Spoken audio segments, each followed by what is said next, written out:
क्षमा कीजिएगा महाराज, किंतु आप तो विचारों की शक्ति से स्वयं परम संपन्न हैं। इसलिए एक बार, केवल एक बार महाराज भूतकाल की विस्मृतियों को अपने मन मस्तिष्क में पुनः उजागर करके देखिए। आपको स्वयं ज्ञात हो जाएगा कि सत्य क्या है और असत्य क्या, दोषी कौन है और निर्दोष कौन। महाराज स्मरण कीजिए कि क्या तक्षक नाग आपके कुल के शत्रु नहीं अपितु मित्र हुआ करते थे, किंतु दुर्भाग्यवश श्रृंगी ऋषि के श्राप के वशीभूत होकर ही उन्हें आपके पिताश्री के प्राण हरने पड़े। क्या आप इस बात से अनभिज्ञ थे? नहीं महाराज, नहीं, भली भांति जानते थे आप ये बात।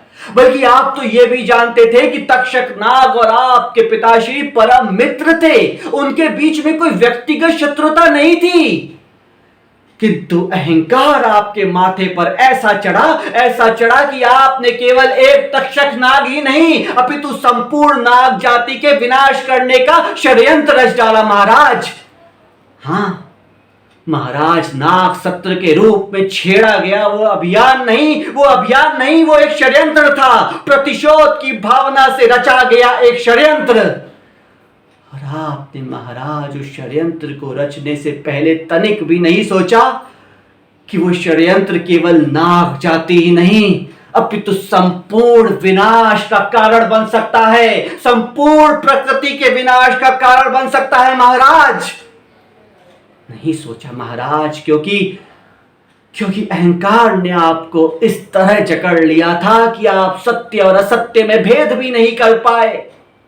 क्रोध ने आपकी बुद्धि और विवेक का भक्षण कर लिया था महाराज, और महाराज आपको अंधा कर दिया था। सच कहिए, सत्य कहिए महाराज, क्या ये बात सही नहीं है कि आपको अंधा कर दिया था आपके क्रोध ने और प्रतिशोध की भावना ने? भ्रमों के भंवर जाल से बाहर निकलिए महाराज, बाहर निकलिए महाराज। भ्रम और संदेह ही विनाश का मूल कारण है और एक अयोग्य व्यक्ति की निशानी, एक दुर्बल व्यक्ति की निशानी।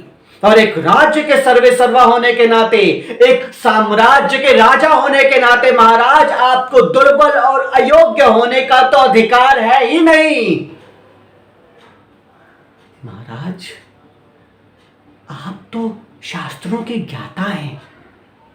कदाचित आप भूल गए महाराज कि आप तो परम ज्ञानी हैं और इंद्रदेव आपके पूजनीय, इंद्रदेव आपके परम पितामह है महाराज, आपके पूजनीय आदरणीय आपके महाराज।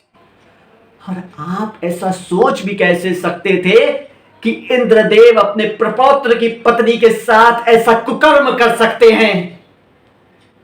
कैसे सोच सकते थे महाराज?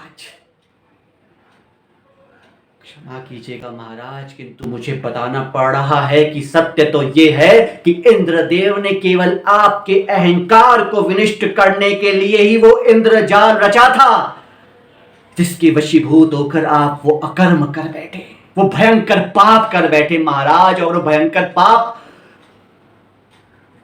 क्षमा के योग्य नहीं है। अब तो आपको पश्चाताप की अग्नि में जलना ही होगा, आपको पश्चाताप की अग्नि में जलना ही होगा महाराज। इसका केवल यही दंड है, यही दंड।